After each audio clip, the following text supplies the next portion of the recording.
आज शहर हैदराबाद पुराना शहर में हम किशनबाग के उस इलाके में ठहरे हैं। उस इलाके में ये मीटिंग चल रही है जहां पर मेरी अपनी हिंदुस्तान पे नाश करने वालों के सही भारत पे नाश करने वाले और गंगा और जमुना का पानी पीने वाले, खास तौर पर शिरडी से लेकर तिरुपति जाने वाले मेरे हिंदू भाई और बहन, हम हैदराबाद में कुली कुतुब शाह से लेकर आसिफ जायों तक हम दोनों हिंदू और मुसलमान भाई भाई की तरह, बहन बहन की तरह हम इस मुल्क में गुजारे। हैदराबाद जब निजाम के बाद हिंदुस्तान को आजादी मिली, ये आजादी हमारे नसीब में जब आई तो आंध्रा से हमें मिला दिया गया। हमने लगातार 60 साल हमें मुसीबत का सामना करना पड़ा। हमें फंड नहीं दिया गया, हमारी नौकरियां खींच ली गई, हमारा पानी ले लिया गया, हमें गरीब से गरीब बना दिया गया।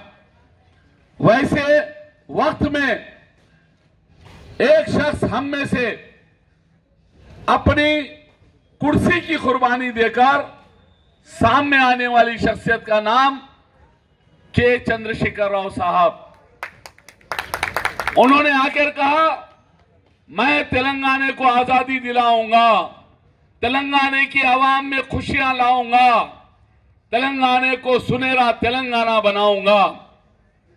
हमने विश्वास किया, उन पे भरोसा किया और चांद मीनार के दामन में मैं फख्र से कह सकता हूं, ऊपर वाले का करम है, ऊपर वाले की दया है कि चांद मीनार के दामन में पहला झंडा पकड़ने वाला इनायत अली बाखरी आपके सामने ठहरा है।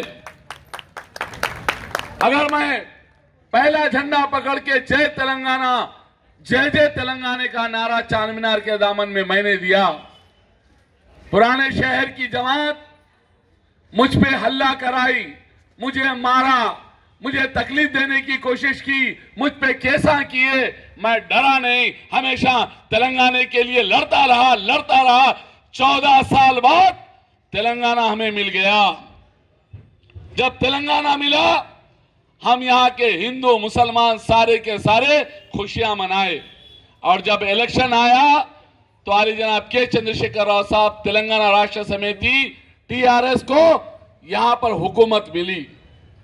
लोगों ने विश्वास किया और केसीआर साहब को सीएम बनाया। सीएम बनने के बाद आप सारे लोग जानते हैं, सीएम जैसे ही बने 6 महीने के अंदर हम जहां 10 घंटे तक हमारे पास लाइट नहीं होती थी, वहां 1 मिनट भी लाइट अब बंद हो तो तमाशा हो जाता है।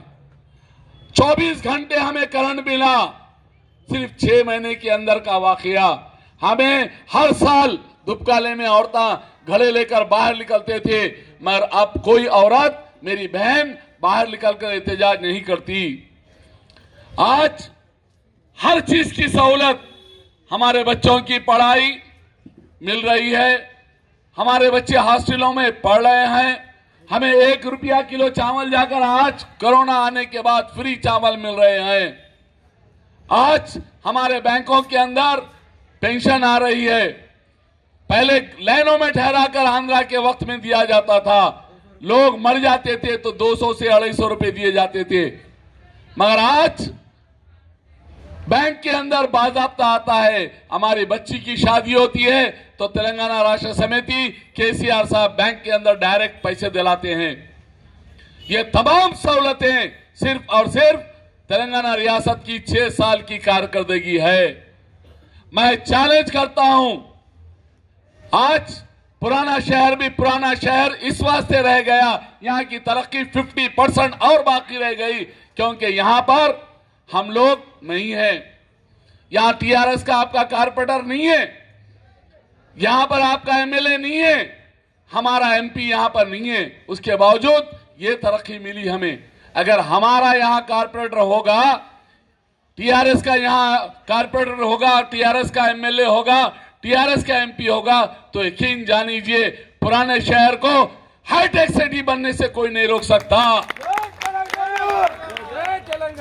मगर अफसोस आज हमारे ही इलाके में किशनबाग में आपका ये यहां पर ही पल बढ़ के बड़ा हुआ सो बच्चा शकील अहमद आपके सामने है, जो 24 घंटे रोड पे बैठता है, यहीं पर आपके फंक्शन हॉल में रहता है, हर एक को मिलता है, हर एक का काम करता है, टीआरएस का इंचार्ज की हैसियत से काम किया है। ये आप जब शकील यहां से कारपोरेटर के लिए लड़ने आए तो फौरी एक जमात, हमारी इलाके की हैदराबाद पुराने शहर की एक जमात, वहां से एक नॉन लोकल को, वहां से एक रौडी को भिजा दिए। सारे लोग जानते हैं वो शख्स अपने इलाके में, बात पुराने लोगों की सही है, बैल अच्छा रहा तो गांव में बिकता, नहीं तो बाहर लेके जाना पड़ता मंडियों को। उसी तरह उसके इलाके से यहां भिजा दिया गया। अब यहां पर आए तो यहां पर बातें हो रही है, 4 तारीख के बाद एक एक को देख लूंगा, गलियां तंग कर डालूंगा, रहने नहीं दूंगा। अभी से आप आने से पहले, इलेक्शन से पहले इतने ढाका, इतने बातें, इलेक्शन में जीत गए तो क्या करेंगे अल्लाह मालूम। आपको होशियार होना चाहिए, आपको सोचना चाहिए, एक एक वोट कहीं ना जाए, टीआरएस के अकाउंट में जाए तो हम रोक सकते हैं ऐसे शख्स को। क्यों? हमारे वोट बढ़ जाएंगे, कोई बीजेपी को देगा, कोई कांग्रेस को देगा, कोई टीआरएस को देगा, तो जाहिर बात है एमआईएम जीत के आएगी, आपका नुकसान हो जाएगा। मैं फिर बार बार कह रहा हूं आपको, यह वक्त दानिशमंदी से काम लेने का है। जैसे ही उन्होंने आए, मैं सुन रहा था स्टेज के ऊपर लोग यहां के कह रहे थे, चल 15-20 लोग, शेर आया, शेर आया, शेर आया। मैं बोला कोसे जंगल से भाग के आया पता नहीं, मैं बाजुक जू है वहां से तो छुट के नहीं आया। भाई शेरों का ये शरीफ लोगों में काम क्या? शेर का काम जंगल में चीरपाड़ करना, खून चूसना, खून पीने का काम शेर का होता, इंसान का नहीं होता। यहां बैठे शकील साहब कोई शेर नहीं है, आपका अपना भाई है, आपके बीच में रहने वाला है, आपका काम करने वाला है। ये कोई शेर बबर नहीं है, एक इंसान है, खिदमत गुजार है। आप एक कारपोरेटर को क्यों कारपोरेटर बनाते हैं? एक एरिया में वोट क्यों देते हैं? वो आपकी खिदमत करे, आपके पास रोड, नल, लाइट, आपके बच्चों की एजुकेशन, आपके कार्डों का बनाना, आपको हेल्थ स्कीम पहुंचाना, आपके वजीफे पहुंचाना, आपको सहूलत पहुंचाने के लिए आप एक कारपोरेटर रखते। आप इसलिए नहीं रखते कि गलियां तंग करने, सताने, झगड़ने, मारने नहीं रखते। हम घर में भी, दुकान में भी एक काम करने वाले को रखते, तो याद रखो आप लोग, कभी भी आप लोग उसकी जात पात नहीं देखते, उन्हें हिंदू है, मुसलमान है, सिख है, ईसाई है नहीं देखते, उसका काम देखते कि वो कितना काम करता। अच्छा काम करता तो सॉरी उसको 100 रुपए बढ़ के दे के रखते, अगर बुरा काम कर रहा हाथ जोड़ के निकाल देते, नहीं भाई नहीं जमता आपका हमारा, जाइए।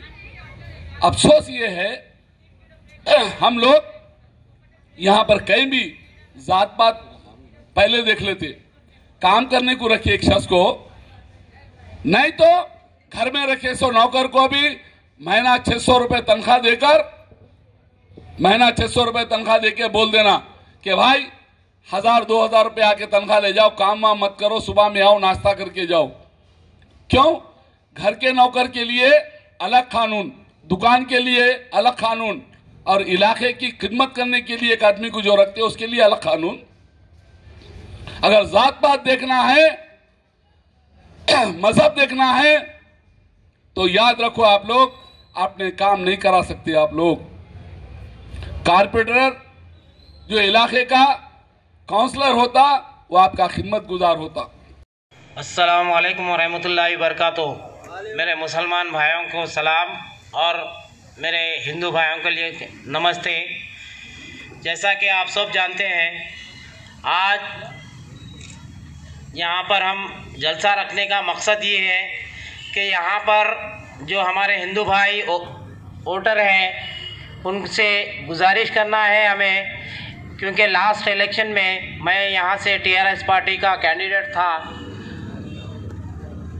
और अच्छे से वोट मेरे को यहाँ से मिले थे इस डिवीज़न से, मगर हमारे नंदी मुसले गोड़े में जो है वोट डिवाइड हो गए थे, जिससे डिवाइड होने की वजह से जो है हमारी कामयाबी नहीं हुई। टीआरएस पार्टी का झंडा यहाँ पर लहराने से रहा। इस बार हम वो मौका नहीं छोड़ेंगे। ऊपर वाला चाहा और आप लोग साथ अगर दिए, यहाँ पर किशनबाग डिवीज़न में टीआरएस पार्टी ज़रूर जीतेंगी। और मेरे हिंदू भाइयों से, एससी, एसटी, बीसी, रेड्डी साहब और सब लोगों से गुजारिश है, आपके वोट जो है डिवाइड होने मत दीजिए, जैसा कि लास्ट इलेक्शन में हुए थे। लास्ट इलेक्शन में जो है थोड़े वोट जो है टीआरएस को गए, थोड़े तेलुगु देशम को गए, थोड़े जो है बीजेपी को गए थे। उसकी वजह से जो है वो डिवाइड होने की वजह से जो है एमआईएम जो है जीत गई थी। मगर मेरे भाइयों से, अभी हिंदू भाइयों से गुजारिश है कि वो अपने वोट डिवाइड मत करिए। हम जो है आपके पूरे वोट और मुसलमानों के वोट लेकर जो है बराबर जीत हासिल करेंगे। और जैसा कि हम लोग मुसलमान एरियो में भी जो है अर्श महल, नजम नगर वहाँ पर गए तो वहाँ पर हमारे मुसलमान भाइयों का रिस्पांस अच्छा है। उसको मद्देनज़र रखते हुए हमारी कोशिश इस वक्त जो है हमारे